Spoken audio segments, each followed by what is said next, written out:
We are honored to have Nobel laureate Muhammed Yunus, founder of the Grameen Bank and chairman of the Yunus Center.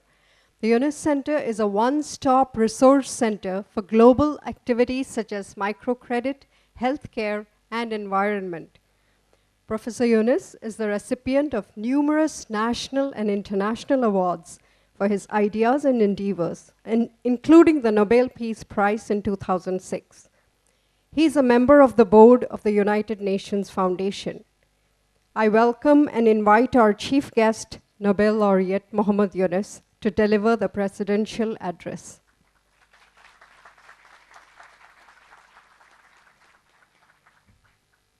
Thank you. Distinguished academic leaders on the dais and on the audience, and distinguished guests and students, good morning. First, I must congratulate the Vice Chancellor for the wonderful presentation of the achievements of this university, Amrita University, in such a short period. It's quite an experience to be in this campus. With all these achievements, you would be imagining, if you are from this region, that this university must be located right in the heart of New Delhi. Because unless you are in the big city, big national center, you cannot get to anywhere. But the surprise is that we are right in the middle of the remote village. It's under the shadows of the coconut trees all around us. And all these achievements are being achieved in that location as a world-class kind of performance. So that needs a lot of applause for this university and the team which is behind it under your leadership. And I'm very grateful to you for inviting me, because this gives me first kind of introduction to the great personality, Amma. I had no idea what the accomplishments of this inspiring personality is until I have come here. But with the video in the morning and now with the achievements of this one project, the university, the academic world, it gives a window into the activities and the expanse of the ideas and activities of this great personality. And I'm humbled by seeing all these accomplishments has been done both in India and globally in such a short period. In that context, this particular conference becomes so important, and it gives the emphasis on the technology and technology for education. And my familiarity is technology is as a user, not as a designer or somebody who has any knowledge about technology, what it is, except for from the user's point of view. I don't come from that end, but I'm slightly familiar with the user side. And I come from a completely different area of work, and as an attempt to do certain things in my life in small ways. And I feel happy that some of the things I do makes me feel good that I have done that. I'm involved in those kind of activities. Looking back, what I can say that whenever I'm faced with a problem that bothers me, I try to respond to that problem by designing a business. So every time I see a problem, whatever the problem is which bugs me, I instinctively come up with the business idea, how to resolve this problem by doing a business. At that time, I didn't realize it, but now looking back, that's a general pattern that I see. And when you talk about Grameen Bank, you mentioned several times, it was one of the way that I have tried to respond to the problem that I saw of the loan sharks in a small village right next to the university campus. I'm also part of the academic world, who kind of deviated from the academic world, went to something else because of the problem which sucked me in the village just next door to the university campus. Our university, the university where I was teaching, was located right in the middle of the villages for political reasons, not for any other altruistic reasons, just to keep the students away from the city. They are troublemakers. But that didn't end the trouble. It created more trouble by locating it in the village. But for me, it became something bringing myself to the close to the people who live in the village. It's right next door. So what I did, I created a business to address that problem of loan sharking, and which became known as Grameen Bank, which I created as a formal bank. It started in 1976 in a very small way, in a few people, with my students going around trying to do the work that I was trying to do, and then gradually grew quite a nationwide banking, and then globally spread all over the world. Today, hardly any country exists in the world which doesn't have Grameen type program, because everybody needs it. Within Bangladesh, it's a large bank with 8.3 million borrowers, mostly women. 97% of our borrowers are women. But then the business part of it, it's a business owned by the borrowers. And they sit in the board, they decide the policies, and so on. And it is self-contained. We don't take any money from anybody else. Bank takes deposits, deposit money goes into loan to the people. It lends out over $1.5 billion a year in tiny loans, and with amazing recovery records and so on. So that's one first exposition of that business instinct that I tried to bring in, addressing women, and then to their children, to send their children to school, give education loan to the children, send them to higher education with education loans, thousands and thousands of students going into medical schools, engineering schools, with the Grameen Bank education loan, coming from totally illiterate families. So again, try to address it as a business proposition rather than anything else. And we extended loans not only to poor women, also specifically to beggars, so that the beggars, while they go beg from door to door in the villages, the idea that we gave to them that while you go door to door begging, would you like to sell something to those people? In the beginning, they were puzzled that what do I do? But some of them started appreciating what we said.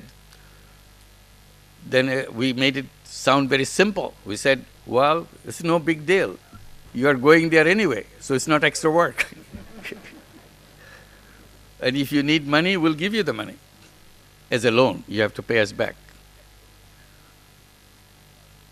And they liked it. And at the beginning, we thought maybe we'll have 1,000 or 2,000 beggars trying it out, how to do that. It became so popular. We ended up with more than 100,000 beggars right away. No shortage of beggars. Amazing thing is, we have not trained them, we have not told them how to do this. Simply said, if anybody wants to buy something from you, sell it, and figure out what they would be interested in. Some sweets, some candy, some traditional food stuff, or some toys for the kids. You figure it out. And they did. They became very smart. And they know exactly which house is good for begging, which house is good for selling. And I think in business school they say market segmentation. Very smart way. Now more than 22,000 beggars have stopped begging completely. because he became very successful door-to-door salesperson. And others are coming up. So this is another way of looking at the business solution to that. My colleagues get very worried. Why can't all of them come out of begging right away? I said, don't push them. Begging is their core business. Before you change your core business, you have to be very sure what you do. They are trying to build up their sales division first. And then when they're successful with the sales division, then gradually close down the core business. So this is how people react. People are very smart, no matter where you are, whether you're literate or illiterate, doesn't matter. The inner self is after all, you're a human being with unlimited capacity built inside of you. Simply, society never gave you the opportunity to unleash this capacity. So that's where the technology and everything else comes, society comes, how to unleash that capacity that's locked up inside of us, all of us, irrespective of where we are born, where we are raised, doesn't matter. We are, as a human being, is capable of unlimited capacity, unlimited creativity. Another problem that I saw was, again, coming closer to the technology issue. Bangladesh doesn't have much of electricity. Even today, nearly 70% of the people of Bangladesh doesn't have access to electricity. So in the early 90s, I was thinking, what do we do with that? Because we work in the villages, and we are everywhere in the villages. After the sun sets, it's all dark. The primitive darkness sets in. And all the little kerosene lamps come up, which doesn't light anything. And that's how we grew up, in kerosene lamps. But that's not how anybody should live now. So one idea came, why don't we bring solar energy into the villages? And of course, solar energy was very expensive. Everybody says, crazy, you can't do it. I said, at least no harm trying. So I started trying solar home system, taking the solar panel, the battery, and everything else, and selling it to a family to bring electricity at home. It was so difficult even to sell 2 or 3 solar home systems per month. It's so difficult to convince them to give the money because, again, it's a business. We have to sell it. It's not a free distribution. And it becomes pretty expensive proposition. But we didn't give up. We tried from 5 solar home systems per month to raise it to 10 solar home systems per month, beginning from 1994. Today, we sell more than 1,000 solar home systems per day. And people love it because then they know everything. Because if you have a solar home system at your home in a village, everybody in the village knows that you have electricity in your home. And you have a television, the whole village comes to your house to watch that games or play or whatever favorite thing or the movie. Then everybody else says, why can't we have it in our home? So it becomes a drive because young kids want to study under electricity, not in the kerosene lamps and so on. So now it's moving on. If we can bring down the cost of solar panel, that's where the technology comes now. Today we buy for $1.50 per watt.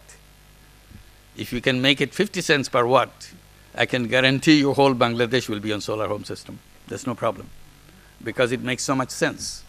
With the oil prices going up and solar energy costs coming down, at one point you come so close that natural choice for you is solar energy, nothing else. We'll be hitting our first million solar home system by the middle of next year. Today we have 750,000 solar home system in operation in Bangladesh through Grameen Shakti or Grameen Energy. So this is again a technology issue that we try to convince. Now we are promised that the thin film technology is coming, but somehow still it's not in our hand. So we are waiting for that all the promises made by the thin film technology. So this is another area that we see under the current circumstances that we are worrying about the CO2 emissions and all that. This is a natural and instinctive kind of response to people. So you cannot blame the people. Simply technology is not coming to the level where it should be by the time we can all adopt all the renewable energies and so on. Another technology thing came in along the way is mobile phone. When the 90s mobile phone got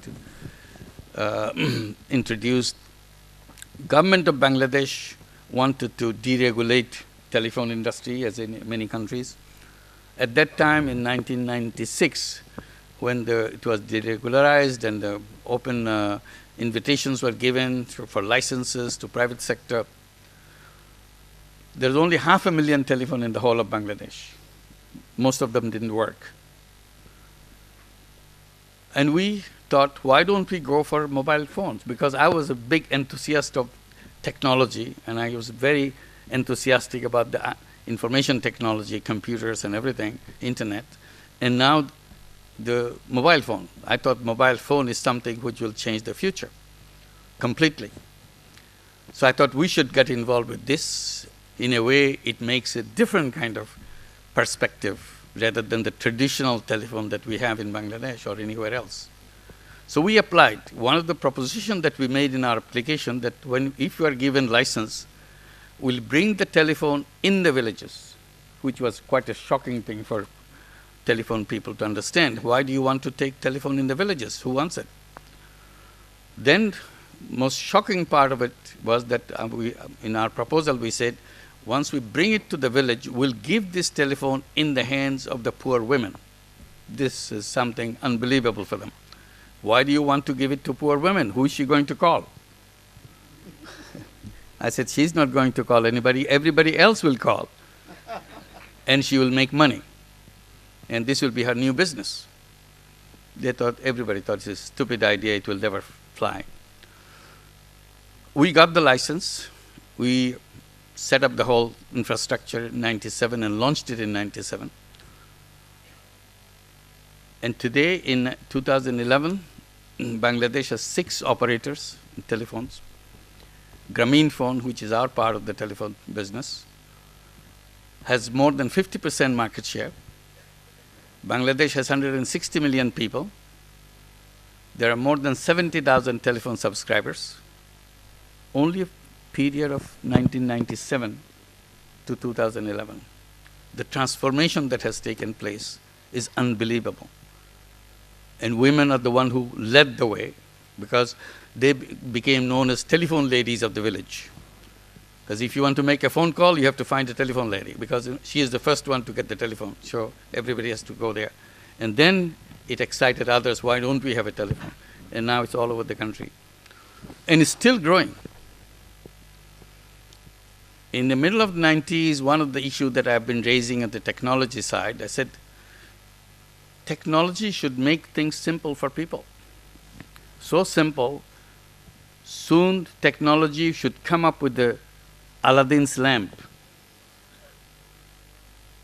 And the old lady in the village, poor woman, she'll be just touching that Aladdin's lamp and the digital genie will come out of it and say, what can I do for you, ma'am?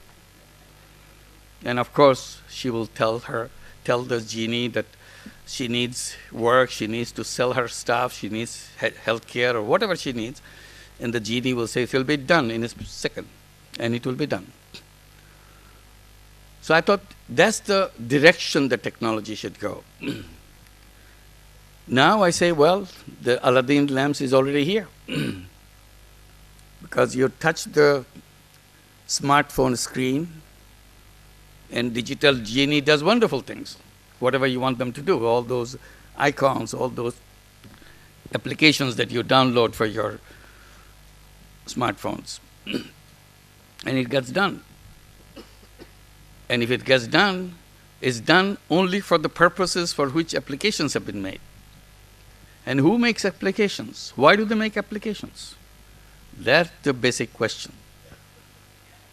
And I'm saying that I have been building businesses to solve problems. And these businesses do not exist in the textbook. In the textbooks, economics textbooks, we are told business means business to make money. And here I am creating business not for making money. but for solving problems, because idea of making money never entered my head. So I am in a kind of conflict situation with the world of economic theory and what I do. Then I started saying, yes, I'm not wrong, but the economic theory is wrong. Because they misinterpret human beings. They interpret human beings as some kind of money-making machines. All they do in their lifetime is make money. And that's what they encourage, and that's what they try to achieve, make money. As a result, we have a world which is intoxicated with money, obsessed with money. And we create all these problems that we have around us because of this basic obsession with money. And it's created by us in the universities, in our classrooms, telling the students this is what economics is. That's a wrong theory, because it's a misinterpretation of human beings. Human beings are not about making money. Making money is only a part of human being, not all of human being. Economic theory has discarded the most important part of human being, kept only a small part of human being. Human beings are multidimensional beings, not just one single dimensional money-making people. So what happens to the other part? That other part is the one which takes care of the rest of the world. In money-making business, everything is for me. Me as the center of the world. I am the focus of everything I do in my life. But what about the others? That is missing in the economic world. I said it should be included in the economic world. Business should be two kinds. One kind is to make money for myself. Another kind is to do things for others, to make other people happy. Making myself happy with making money is one thing. Making me happy by making other people happy is something else. And that's a happiness too. But that happiness is not included in economic theory. So I said, unless you do that, you have all these problems that we have all around us. Europe is in trouble. It's a massive trouble, not a small trouble. The debt crisis and the euro crisis and unemployment and everything else, financial crisis. And now India is in crisis also in terms of devaluation of rupees and all that. So this will be something which we cannot get over. Inflation and other related issues and so on. This is built into the system because we are expressing ourselves in a single dimensional way. Unless we treat ourselves as a human being, we'll never get out of it. So I'm talking about the other kind of business to solve problems. I'm calling it social business. So when I do the Gramin Shakti, that's a social business. And I started creating many other businesses like social business. We started, we created a company called Gramin Danone to bring yogurt to poor children who were malnourished. Malnourished children in Bangladesh are a huge number. It's more than half the children of Bangladesh are malnourished, some of them severely malnourished. So if you have a generation of or generations of malnourished children, you have stunted children growing up stunted physically and growing up stunted mentally. That's not a good thing for any nation to have a kind of a generation after generation who are malnourished as a result, not having the right kind of growth. So what we did, we put all the micronutrients which are missing in the children into the yogurt. Vitamin, iron, zinc, iodine, everything. And make it very cheap so that even the poorest child can eat it. Made it very delicious. And now children eat it and they overcome malnutrition. But the whole thing is a social business. Danone will never take any profit out of it. Gramin will never take any profit out of it. We can only take the investment money out of it, but nothing more than that. This is created to solve the problem of malnutrition. So we can create many such companies. This is healthcare and other things. We have already done many of the things, but because of the time limit, probably I will not be able to give all the examples. But this is an idea that we have the creativity. Why don't you use it? I talked about the Aladdin's lamp, the phone will become the Aladdin, already became the Aladdin's lamp. And I said, it gives you, if you touch weather icon, gives the weather condition in any country in the world or any city in the world, you get the weather condition. I said, how come it doesn't give the temperature of my body? I would like to tell my doctor what the temperature of my body. I have an icon which tells, I touch it and my temperature is communicated, or a heartbeat, or a pulse rate, or anything else. So we started something with ultrasono, because Bangladesh is still struggling with the 1 Millennium Development Goal. We are very well set in the 7 other Millennium Development Goals to be achieved by 2015. But one goal we are still missing out slightly, which is the maternal death.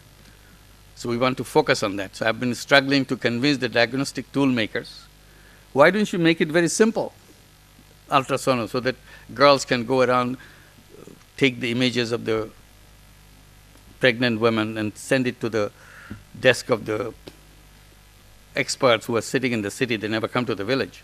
We have totally failed getting the doctors in the village.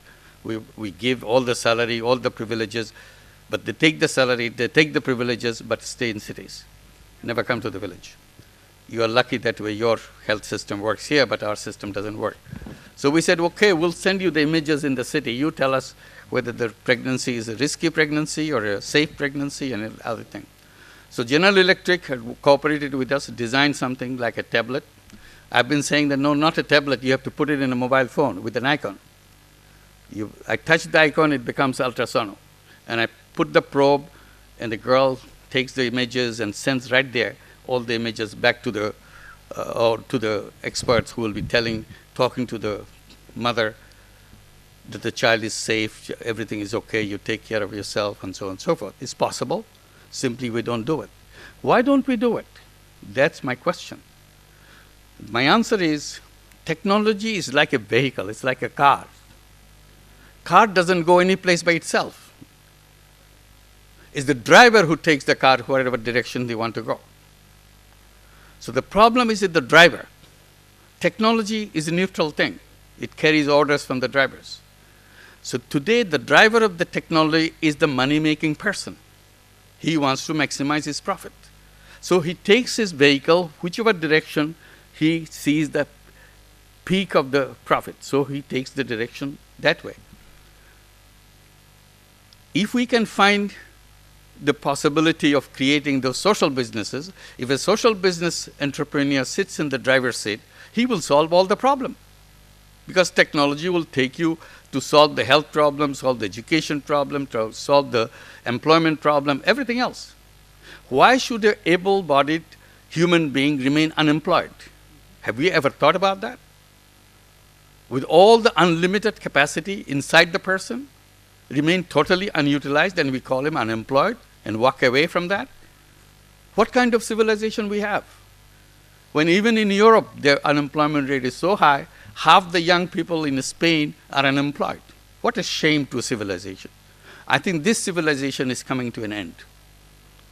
We cannot just go carry on all the things that we have done, all the mess we have made, and say, oh, we are a great civilization. We are not. As long as there is poverty, as long as there is unemployment, you cannot call this civilization as something that you can be proud of. So we need a new civilization. That's what the simple conclusion should be.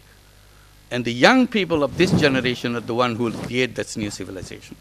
Because young people of this current generation and the future generation will be totally different than our young generation that we are coming from. Because this generation is blessed with the technology in their command. They grow up with technology.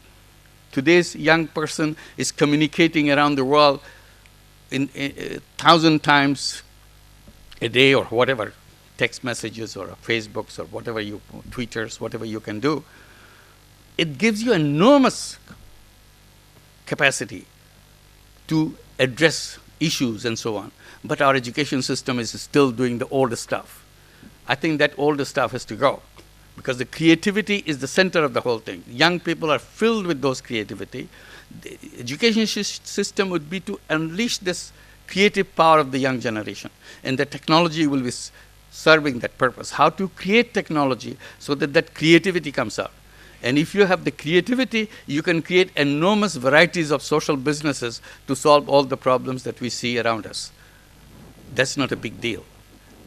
If you put all the creativity of human beings on one side, and you put all the problems of the world on the other side, and then say, now go and fight. Tell me who will be the winner.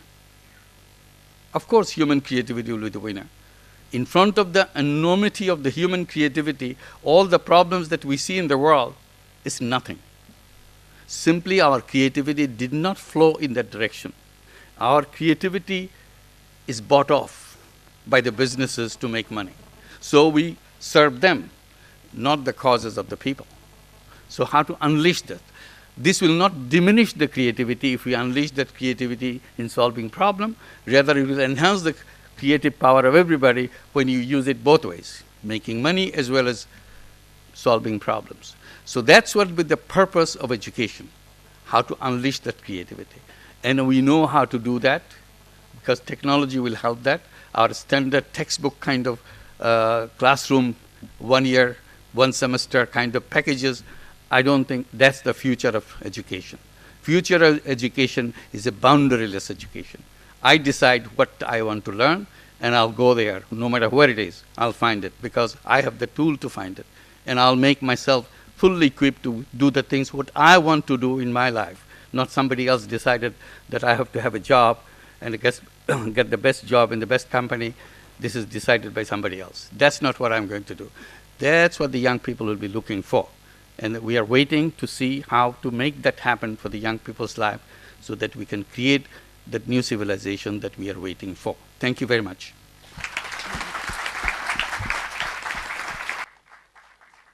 Thank you, Dr. Yunus, for your thought-provoking lecture. It is indeed amazing that you have chosen to apply your business expertise, innovation, and technology to create such a huge impact on changing lives for women, children, and even beggars. I request Swamiji to present Dr. Yunus with a memento as a token of our appreciation for gracing this occasion. Much.